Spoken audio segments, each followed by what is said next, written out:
Hello mtazamaji wa Daily TV. Leo kwa nami mtangazaji wako Imelda Bahati. Unaweza kuniita I the Cute. Nimekuandalia mada inayosema utanuzi, yani expansion. Unaposikia neno utanuzi ni neno lenye maana pana sana, lakini mimi nitaenda moja kwa moja kwenye utanuzi, hasa kwenye nyanja za kiuchumi. Nitaenda kuzungumzia njia tatu au namna tatu ambazo zitakusaidia wewe kijana unajitafuta kutoka sehemu moja kwenda sehemu nyingine. Njia ya kwanza ni kujiamini. Ili uweze kupiga hatua kutoka hapo ulipo kwenda hatua nyingine, kijana unapaswa uwe unajiamini katika utendaji kazi wako, katika kuonyesha fani yako.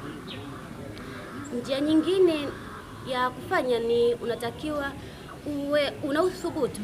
Unatamani kufikia level fulani kwenye maisha, unatamani labda kuwa mfanyabiashara mkubwa wa kimataifa, inatakiwa uanze na biashara ndogo ndogo.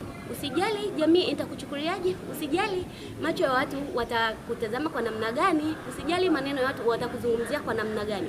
Wewe anza na hicho hicho kidogo, wekeza taratibu taratibu hadi utafikia malengo yako.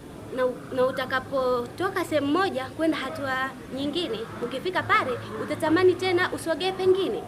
Yaani utafanya utanuzi hadi mwisho wa ubongo wako kufikiri, itasema hapo ndo mwisho wa kufanya utanuzi. Njia nyingine ambayo itakufanya wewe kijana uweze kutoka hapo ulipo kwenda sehemu nyingine ni kuwa na nidhamu katika matumizi ya fedha. Wewe kijana ambaye unajitafuta, unahitaji kutoka sehemu moja kwenda sehemu nyingine, unatakiwa uwe na mipaka kwenye matumizi ya pesa.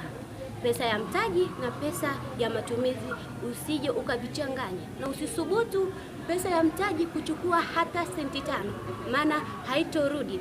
Nilikuwa nami mtangazaji wako Imelda Bahati wa Daily TV. Usisahau kusubscribe, kulike na comment. Asante.